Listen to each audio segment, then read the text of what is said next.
আসসালামু আলাইকুম। বাংলাদেশ বেতার, গোপালগঞ্জ।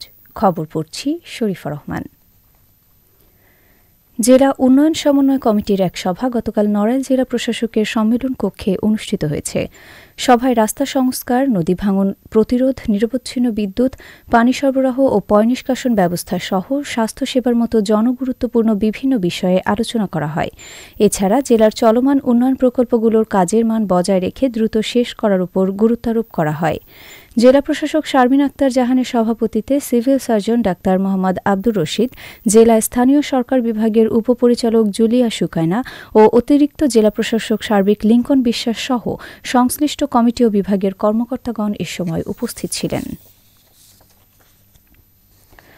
সমৃদ্ধ শিক্ষায় আলোকিত নড়াইল, এই স্লোগানকে সামনে রেখে গতকাল নড়াইলে শেষ হয়েছে জেলা পর্যায়ের 2 দিনব্যাপী শিক্ষামেলা। এ উপলক্ষে গতকাল জেলা প্রশাসকের সম্মেলন কক্ষে সমাপনী অনুষ্ঠানের আয়োজন করা হয়। জেলা প্রশাসক শারমিন আক্তার জাহান এতে প্রধান অতিথি হিসেবে উপস্থিত ছিলেন।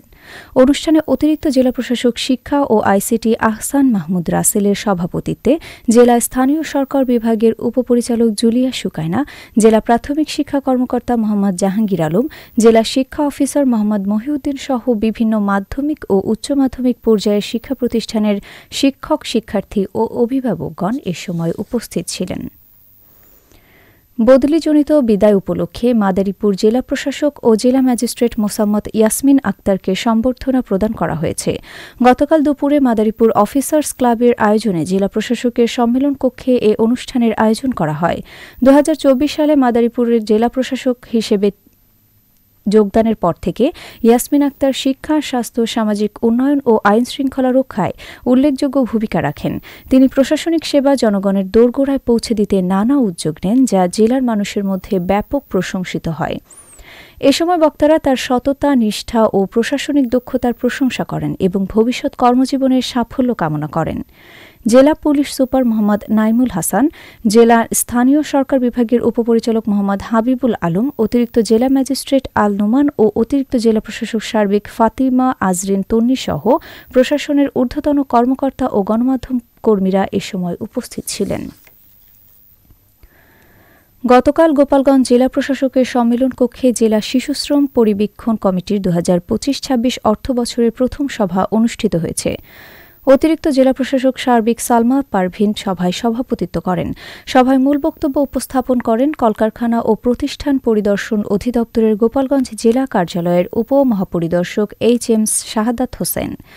এছাড়াও অন্যান্যদের মধ্যে বক্তব্য রাখেন জেলা প্রাথমিক শিক্ষা কর্মকর্তা মোসাম্মদ জোছনা খাতুন, জেলা মহিলা বিষয়ক কর্মকর্তা লাকসানা লাকি, পরিবেশ অধিদপ্তরের সহকারী পরিচালক মাহফুজুর রহমান ও জেলা সমাজসেবা অধিদপ্তরের সহকারী পরিচালক মোহাম্মদ মিজানুর রহমান সহ সংশ্লিষ্ট ব্যক্তিবর্গ। জেলা প্রশাসন এবং কলকারখানা ও প্রতিষ্ঠান পরিদর্শন অধিদপ্তর এ সভার আয়োজন করে। শিশু, কিশোর, কিশোরী ও নারী উন্নয়নে সচেতনতামূলক প্রচার কার্যক্রম শীর্ষক প্রকল্পের আওতায় টাইফয়েড টিকাদান কর্মসূচি উপলক্ষে প্রচার প্রচারণা চালিয়েছে মাদারীপুর জেলা তথ্য অফিস। গতকাল ডাসার উপজেলার বিভিন্ন গুরুত্বপূর্ণ স্থানে এ প্রচারণা চালানো হয়। এ সময় প্রচার কার্যক্রমের অংশ হিসেবে স্থির ও ভিডিও চিত্র ধারণ করা হয়। তথ্য অফিসের কর্মকর্তারা জানান, টাইফয়েড প্রতিরোধে জনসচেতনতা বাড়াতে এ উদ্যোগ নেওয়া হয়েছে। শরীয়তপুরের ভেদরগঞ্জ উপজেলায় অবৈধভাবে বালু উত্তোলন বন্ধে অভিযান পরিচালনা করেছে উপজেলা প্রশাসন। গতকাল ভেদরগঞ্জ উপজেলা সহকারী কমিশনার ভূমি AKM রাফসান রাব্বির নেতৃত্বে এ অভিযান পরিচালনা করা হয়। এ সময় অবৈধভাবে বালু উত্তোলন করে শ্রেণী পরিবর্তন করার অপরাধে ড্রেজার মালিককে পরিবেশ সংরক্ষণ আইন অনুযায়ী শাস্তি প্রদান করা হয়। এছাড়াও অবৈধ ড্রেজার ও পাইপ ইউনিয়ন চেয়ারম্যানের হেফাজতে রাখা হয়। সহকারী কমিশনার জানান, কৃষি জমি রক্ষার্থে ও পরিবেশের ভারসাম্য রক্ষায় উপজেলা প্রশাসন প্রতিনিয়ত কাজ করে যাচ্ছে। যারা এই অবৈধ ড্রেজার ব্যবসার সাথে জড়িত তাদের বিরুদ্ধে সামাজিক আন্দোলন গড়ে তুলতে হবে। ইলিশের প্রধান প্রজনন মৌসুমে মা ইলিশ রক্ষায় গতকাল শরীয়তপুর জেলা প্রশাসন ও মৎস্য বিভাগ যৌথভাবে অভিযান পরিচালনা করেছে। অভিযানকালে অবৈধ মাছ শিকারের দায়ে 10 জন জেলেকে বিভিন্ন মেয়াদে কারাদণ্ড প্রদান করা হয়। এছাড়াও 1,30,000 মিটার জালসহ 65 কেজি ইলিশ জব্দ করা হয়, যা বিভিন্ন এতিমখানায় বিতরণ করা হয়েছে।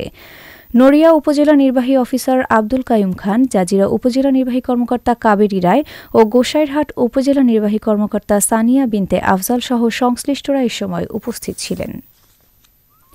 সবশেষে আবহাওয়া।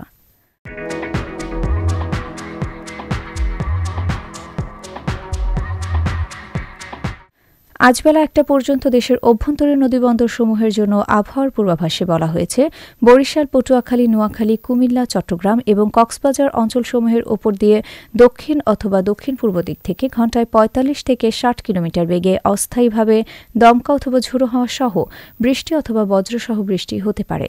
এসব এলাকার নদীবন্দরসমূহকে 1 নম্বর সতর্ক সংকেত দেখাতে বলা হয়েছে। খবর শেষ হলো। আমাদের পরবর্তী খবর প্রচারিত হবে আগামীকাল সকাল 8টা 30 মিনিটে বাংলায়।